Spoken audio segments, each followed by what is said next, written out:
Wow, Hayden Deegan laid the wood to the field, man. And Chance Hymas showed up thinking he was a badass, thinking he was going to win. And Joe Shimoda is quietly the second best guy in the 250 class. At least he was today. I'm going to break down the 250s and I'll get into the 450s tomorrow.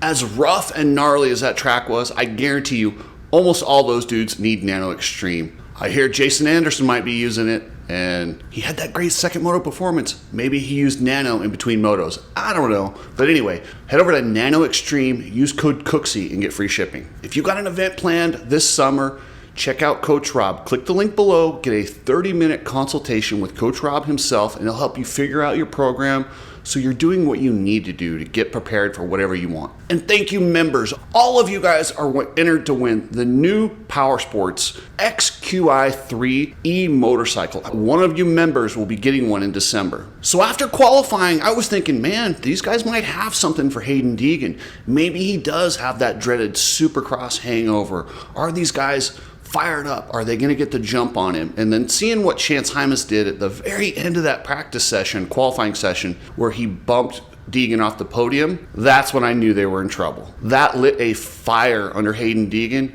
and he smashed him. And he's so good at managing the race. He goes about 15 minutes, and like clockwork, he starts ramping it up. He just hangs around, and then the race starts at about the 15 or 20 minute mark for Hayden Deegan. That's when he goes. He doesn't care who's out early. He doesn't matter. He knows he's going to, as long as they don't get too far out, as long as I don't get like 20 or 30 seconds, he knows at that 15, 20 minute mark, he's going to drop the hammer and go get him. So Hayden Deegan looks darn near unbeatable. I don't think he's going to go undefeated this summer, but I'll tell you what, if he rides like that, it is going to be hard to get a win in this class. But I was stoked. The second best guy was Joe Shimoda. Man, and what this guy's had to deal with this season, it's been crazy. So the whole knock on Joe Shimoda heading into the season was, can he start fast? And what does he do? He comes out and wins Anaheim. And then the next round, he hits a pit board. Of all things, a pit board, breaks his fingers. And then he got unknowingly pulled into the Lucas Myrtle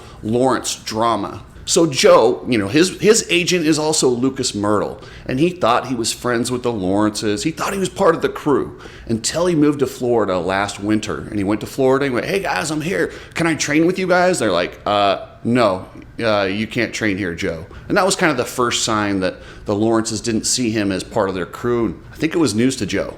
But Joe Shimoda is such a high character person. He's like, okay, no problem. I'll go train somewhere else, doing his thing, riding as good as ever. Pit board hits him, and then the drama.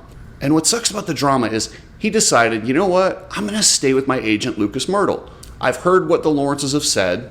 I know how they treated me. He didn't want to cause any problems with anyone. He wanted to stay out of it. He was just doing his own thing. He's his own person. And then it's gotten really weird around the truck. They've been mean to him. They've been leaning on the brass at Honda to get rid of him. From what I've heard, the upper management at Honda, they want to keep Joe. But Joe doesn't want to stick around if it's this atmosphere of chaos that they've kind of created around there. If you're Joe Shimoda, you're going to lose out. They've got Jet Lawrence, who is probably the best rider to, I don't know, maybe ever. And you have this talented rider that's going to win races for the next 5 to 10 years. And the whole reason these manufacturers race is to win, because that sells bikes. So if they let Jet Lawrence go and stayed with Joe Shimoda, it could cost Honda millions and millions of dollars in sales. So I understand why they have to go with the Lawrences. But they've come in there and just really, they have walked into that Honda truck and just taken over. I mean, Darren Lawrence thinks he runs Honda. Meanwhile, these guys are like, well, your kid wins. So they kind of have to play by those rules, at least while Jet's winning. And I'll tell you what, for the near future, he's going to win. So they're going to have to make do. But seeing Joe go out there and put himself in second place, I don't see anybody beating Hayden Deegan. But we've seen so many championships where it's so important to get into that second place position because you never know what can happen.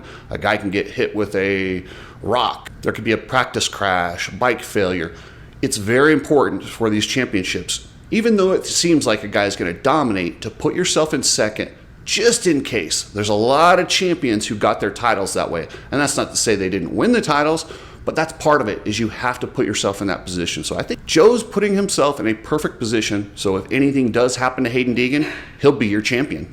Tom Vial looked much improved, but I mean, he's got a Supercross hangover. But for a guy with 2 MX2 championships over in the GPs, I expected him to be better outdoors. And I know this track is nothing like what they have over there, and this is a little different, and the European guys don't tend to do really well at Paula. I just expected him to be better. And that's hard to say. I mean, the guy's got 2 Supercross championships back to back, but when he came over here, we knew he could ride outdoors.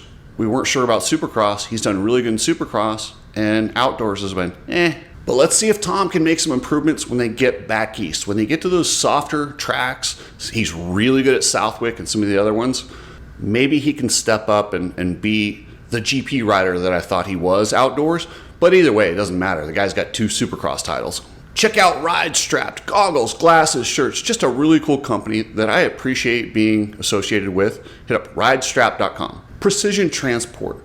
If you need to ship anything, hit up pretransport.com. They're a shipping company that still believes in customer service, so hit up pretransport.com and they'll get you dialed in. Alias MX Gear. They have some of the highest quality, best looking designs. The 2026 stuff is right around the corner. So when it drops, you're going to have to hurry because I don't know how long it will last. And I will let you know as soon as it shows up, and you can get your new Alias gear, aliasmx.com. So Chance Hymas, boy, he was feeling about 10 feet tall after qualifying when he puts in that last lap and he bumps Deegan off the podium. Deegan's up there getting ready to do his fastest lap podium interview, and Hymas comes through, and you could see that look on Deegan's face, and he was like, ooh. And Chance he loved it.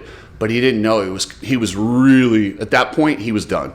At that point, Deegan went, no, I'm gonna smoke you, dude. It's not even gonna be close. So then he does that interview before the first moto, feeling 10 feet tall, talking about his chip on his shoulder, and I'm out here to win, and I've been focused on this. And he goes out there, and he looked like he was gonna back it up, and he takes off. And then they started reeling him in, and Deegan just mopped the floor with him. I mean, he broke him. And then if you watch right after, I don't know what Deegan said to him, but as soon as they pulled into the impound area right after, as they're pulling their helmets off, Deegan was chirping at him. I don't know. I would love to know what he said, but he said something. And he took whatever swagger Chance Hymas had and just threw it up in a little ball and tossed it. You know, starting that second moto, Hymas came out there. I mean, I know what my dog looks like when she pees on the carpet and I get home. That's about his body language at the start of that second moto. He wasn't having it. He just was not in the same ballpark as Hayden Deegan, and it showed.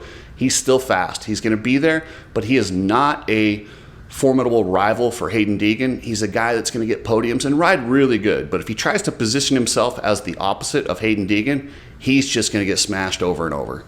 And how about Julian Beaumer? So the knock on Julian is he's not good outdoors. He looked awesome out there, and I know this is a West Coast track, harder dirt, but it's still, he has made considerable improvements into his outdoor riding, and he's going to get some podiums, might even get a moto win. Dude rode really good, and I'm glad to see those kind of improvements because I do believe he is a Supercross specialist, but if he can do good outdoors, dang, got yourself a serious star here. And Garrett Marchbanks, the big man, damn, he was going so fast, but he can't get starts because he's giving up 30 to 40 pounds to all these kids. And I know he's thinned down and he's not as big as he has been in the past, but he's still giving up so much weight to these kids in that 250 class. It's tough. But you can see the talent, the way he rips around. Like 3 separate times, he was like the fastest guy in the moto. He was flying, but you can't start in 10th place. And then when you go to make a pass, when you're a bigger guy, it's just harder.